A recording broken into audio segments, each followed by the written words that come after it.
Welcome to Amplifying Leadership, a podcast where we talk leadership and all that goes with it, with guest stories, wins, and challenges. My name is Tara and I am a partner, coach, and consultant at Twin Life Coaching and Business Services, of which Amplifying Leadership is our division. For our leadership clients, we love to support you through this podcast, tools, coaching, and more as part of our leadership services. To learn more about our leadership division and our leadership community, please visit us at amplifyingleadership.ca. Today, I am welcoming Kevin Neal, speaker, John Maxwell certified leadership trainer, and a coach. Welcome to the show. Thank you, Tara. So glad to be here. So why don't we start by you telling us a little bit about you and your leadership story? Well, I guess my leadership story began early in life. I became a minister when I was 16 years old. Oh, that's young. Yeah. Yeah. So from that time on, I've been trying to help, to build, and to strengthen people. I became certified by John Maxwell in 2016. Of course, that's quite a bit after my move into ministry. But I figured at this point it was time for me to become certified. Mm-hmm. And I did that. And since then, I've been coaching and speaking and wherever I can. That's amazing. So let me ask you, because that is, a lot of people say their leadership story starts when they were a kid, but I've never heard someone of actually running something like that at such a young age of 16. Were there any challenges that you found when you were going into your leadership journey that you had to overcome? Well, I wouldn't say that there were the challenges that you would think from outside. Mm-hmm. There's an old African proverb that says, if the enemies inside are, and I'm paraphrasing here, if there are no enemies inside, the enemies outside can't hurt you. So I think that there were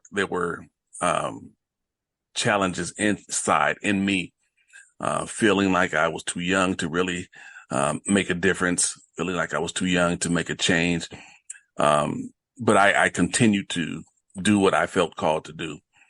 I really was well received by those who I dealt with, but it was just that self-confidence, I guess, issue. Mm-hmm. That I felt that I was not old enough, I was not experienced enough to really share things that were substantial. Mm-hmm. And I think in a lot of leadership stories, even when we're older and we're into leadership or moving into leadership, we feel that lack of self-confidence. Like, are people going to hear me? Are they going to follow me as a leader in the company? Mm-hmm. Things like that. And, so it can actually happen at every age, but a young age, just at 16, is very young for people to follow, the leader, so to speak. So what types of tools did you use to help entice those people to follow you as the leader? So not necessarily just church-based, but just, in general as a leader. I felt that just being real was the basis of the people being able to accept me. Mm-hmm. There are too many leadership gurus and so forth who are totally, they put on this facade of leadership, mm-hmm. and you really don't know who the person is. They tell their stories, but they really give you the good parts, and that's it. Mm-hmm. But I felt that if I would just be real with people, if I would just be open and honest and transparent, people will gravitate toward that. Mm-hmm. People don't want to see something that's so far that they can't reach. They don't want to see something that's shown to them that they feel that it's unattainable. Mm-hmm. And when you show them that, yes, I've had my challenges. Yes, I've gone through my struggles. Yes, I've really had some times where I wanted to give up and throw in the towel. Then they can more so see, I can overcome this as well. I can deal with this as well. And that has been my mantle, I guess you could say, Mm-hmm. as I've tried to share leadership experiences and try to help people to overcome their challenges. It's really about being authentic, isn't it? Yes, Letting them see your absolutely. true self. And, if we put on a facade, people feel and see that really, don't they? Yes, yes, Yeah, and that is something that has been magnified with social media, uh, absolutely. Yeah. uh, because social media is just a highlight reel of your life. You put out there the good things, but you never share the bad things. That's amazing. All you have are good things in your life. That's something that I've never seen. But when people are open and honest and authentic, uh, yes, people gravitate toward that.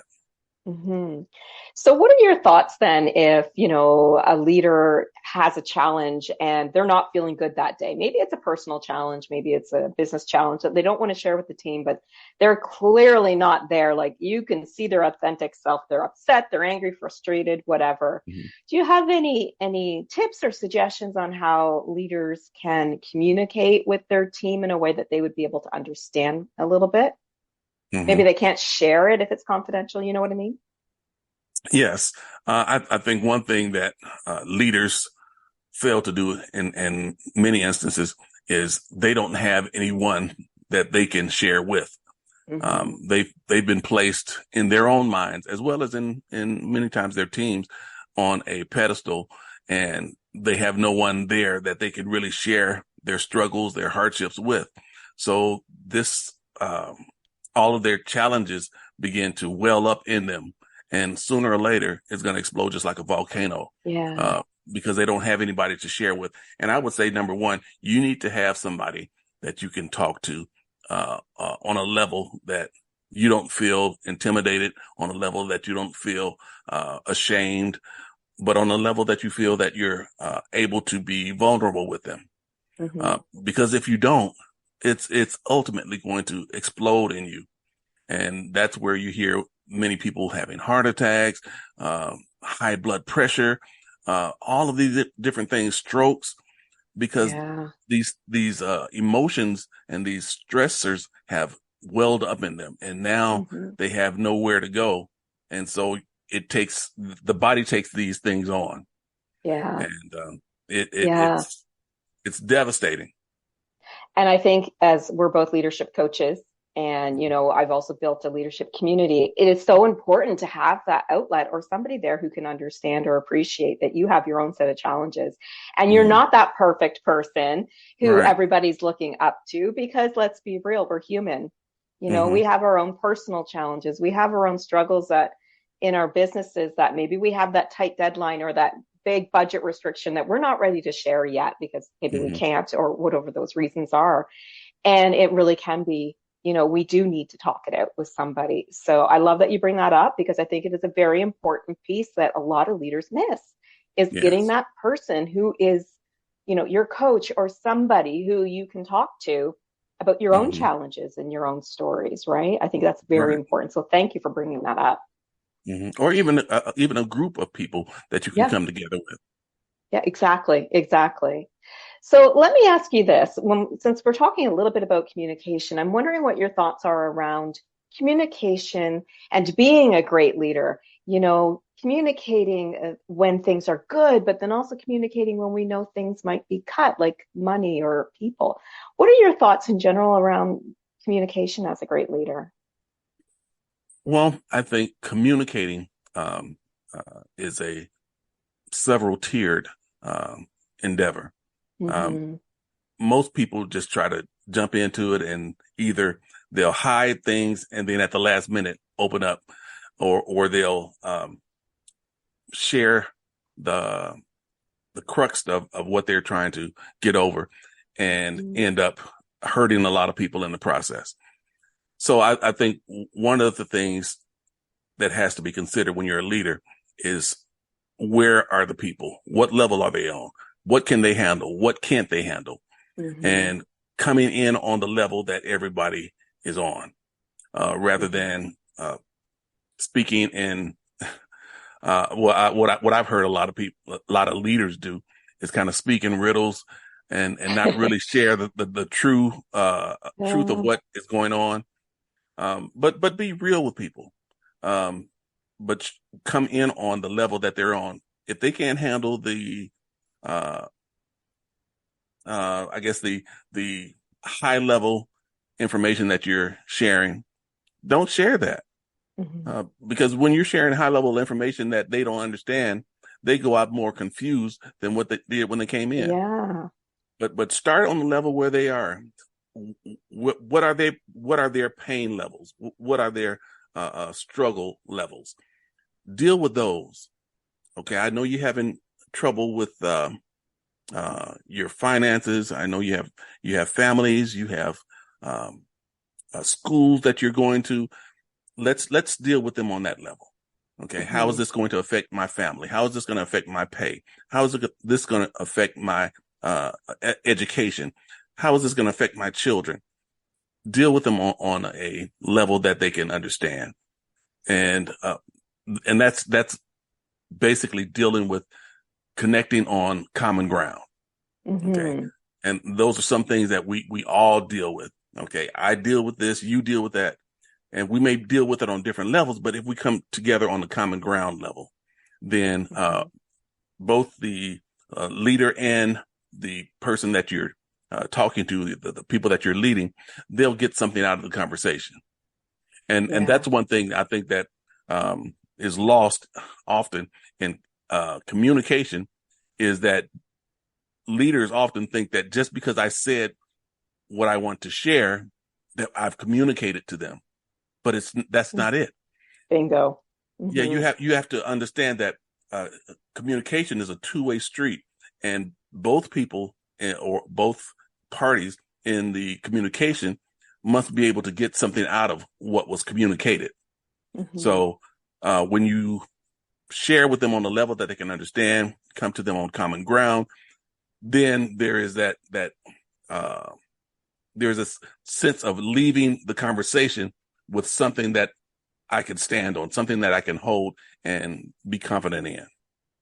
And it's interesting when you talk, like when companies talk finance and they have these town halls and you've got the CEO or the CFO talking about these financial numbers and everybody who, doesn't know about accounting is Mm-hmm. sitting there with this like blank Right, look on their face. Like that's not talking to your audience. You need to right. talk in a way they understand it. So yeah, you're showing me that you have such and such percent of profit. What does that Mm-hmm. mean? Because does that mean Right. that, oh, we've made that much? Or is that like, we still have costs to come off that? Because there's so many Mm-hmm. levels of finance. Right, And I remember those types of meetings in my early career days and being like completely blank. What are they talking about? right.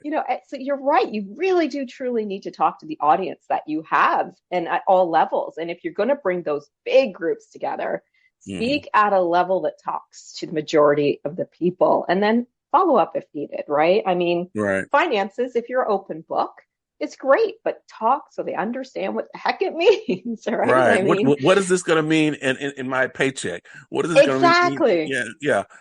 Yeah. Yeah, exactly. Or does this mean that we're doing good or bad? Like, I don't know, right? So, Right. absolutely.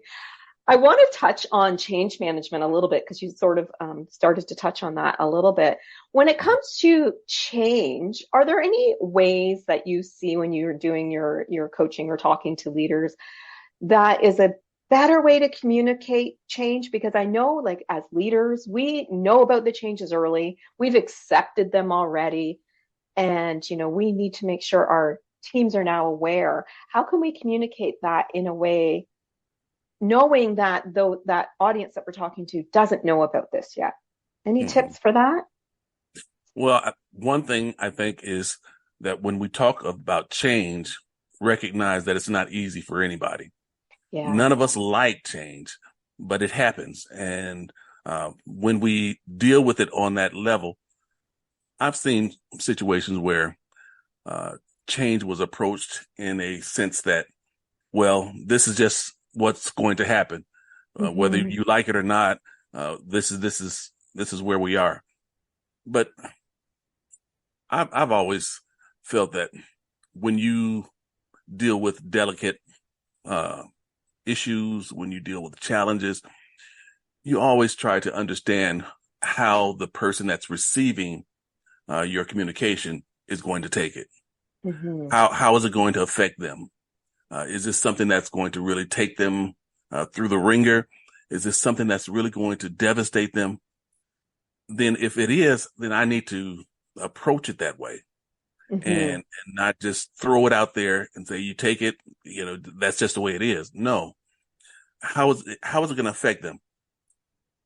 Come to them on the level that I understand this is going to be traumatic for you. I understand that this is going to be devastating for you and your family. I understand, and then bring on the change. As I said, change is not easy for anyone.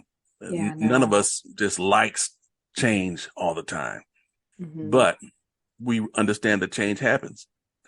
And when we have people that are following us, people that are listening to us, people that need our guidance, we have to approach it in the way that they can receive it and not be just overwhelmed by it. Mm-hmm. Bring it to them in the sense that okay, how can we move through this step by step? How can we make this change most well, let me say less painful? Mm-hmm. Because I know it's going to hurt a little bit. It's going to be a difficult situation for you. But how can I make it less painful for you? Mm-hmm. And then kind of discuss that with the people that you're talking to. How can we make this change? We realize that this change is going to happen, but how can we make it less painful for you? How can we make it something that you can take and not just be devastated by? Yeah.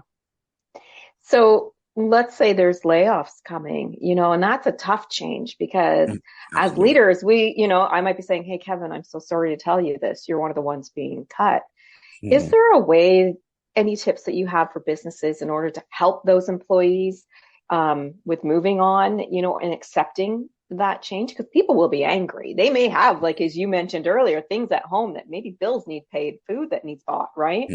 Mm-hmm. Any tips for that? Because that is there's a lot of change going on in the world right now. And if so, as leaders, we can help things with layoffs, for example, with employees, that could be highly beneficial to their mental health. So is there any tips out there for businesses that you can think of that you would like to share?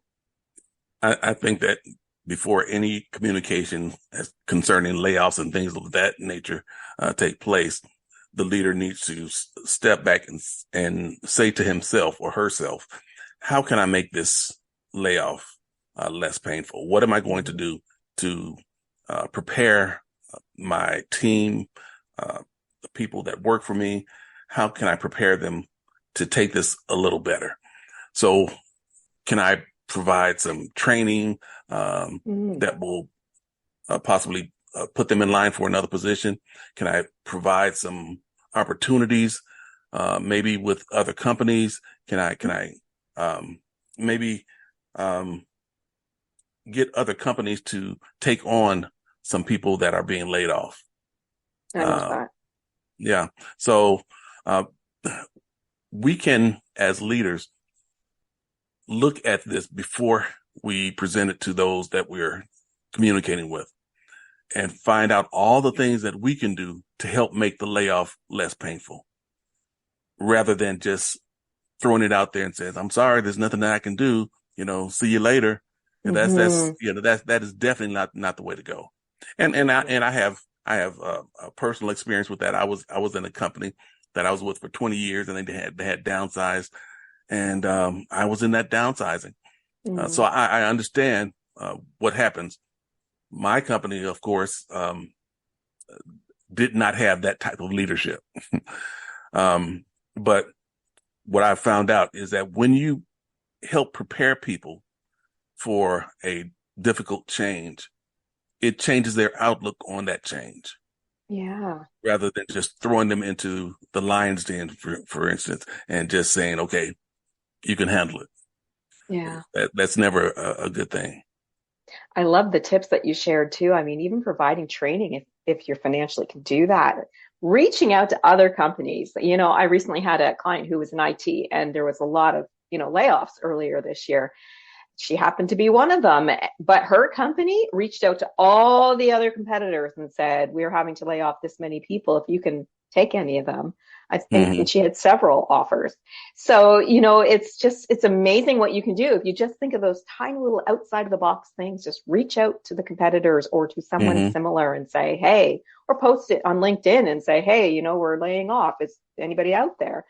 I Right. think that, things like that can be so out of the box thinking. And I love that you brought that up. Yeah. If you were to give our audience a key takeaway today, based on your leadership experiences and what we talked about, what would that be? What would you say? Well, I would say it's simple as this. As a leader, you were a follower at one time.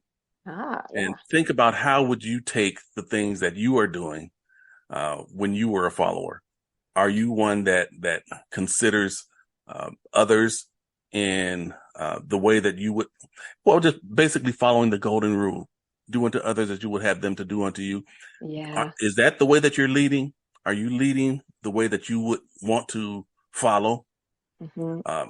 If you were in the follower's shoes, would you be looking to yourself as a great leader, or would you look at yourself as being a horrible leader? I love that idea of that reflection and putting yourself in their shoes rather than in yours. And if that means you go out onto the floor for, Mm-hmm. a few minutes to really put yourself in that spot, Mm-hmm. I think that's an excellent key takeaway. Thank you so much for that. So, if any of our listeners wanted to get to know you better, learn more, or reach out to you, is there a way that they can do that online? Sure, you can go to my website, KD Neal, Neal, buildsbridges.com. That's Awesome. KD Neal, Neal, buildsbridges.com. I love your website. Building bridges, right? That's what we do as Yes, leaders. Thank you yes. so much for a great conversation today and a lot of great tips for our listeners. Thank you so much, Tara. Looking forward to some great collaboration, hopefully in the future. Yes. A big thank you to our listeners as well. We do hope you are taking away some key tips or takeaways to help you on your leadership journey today. If you are new to leadership or a seasoned leader who knows that support and developing your skills are the way to moving forward on your leadership journey, or perhaps you want to join a leadership community, please visit us at amplifyingleadership.ca, a twin life coaching and business services division. Until next time, please be safe and be an amazing leader or leader to be.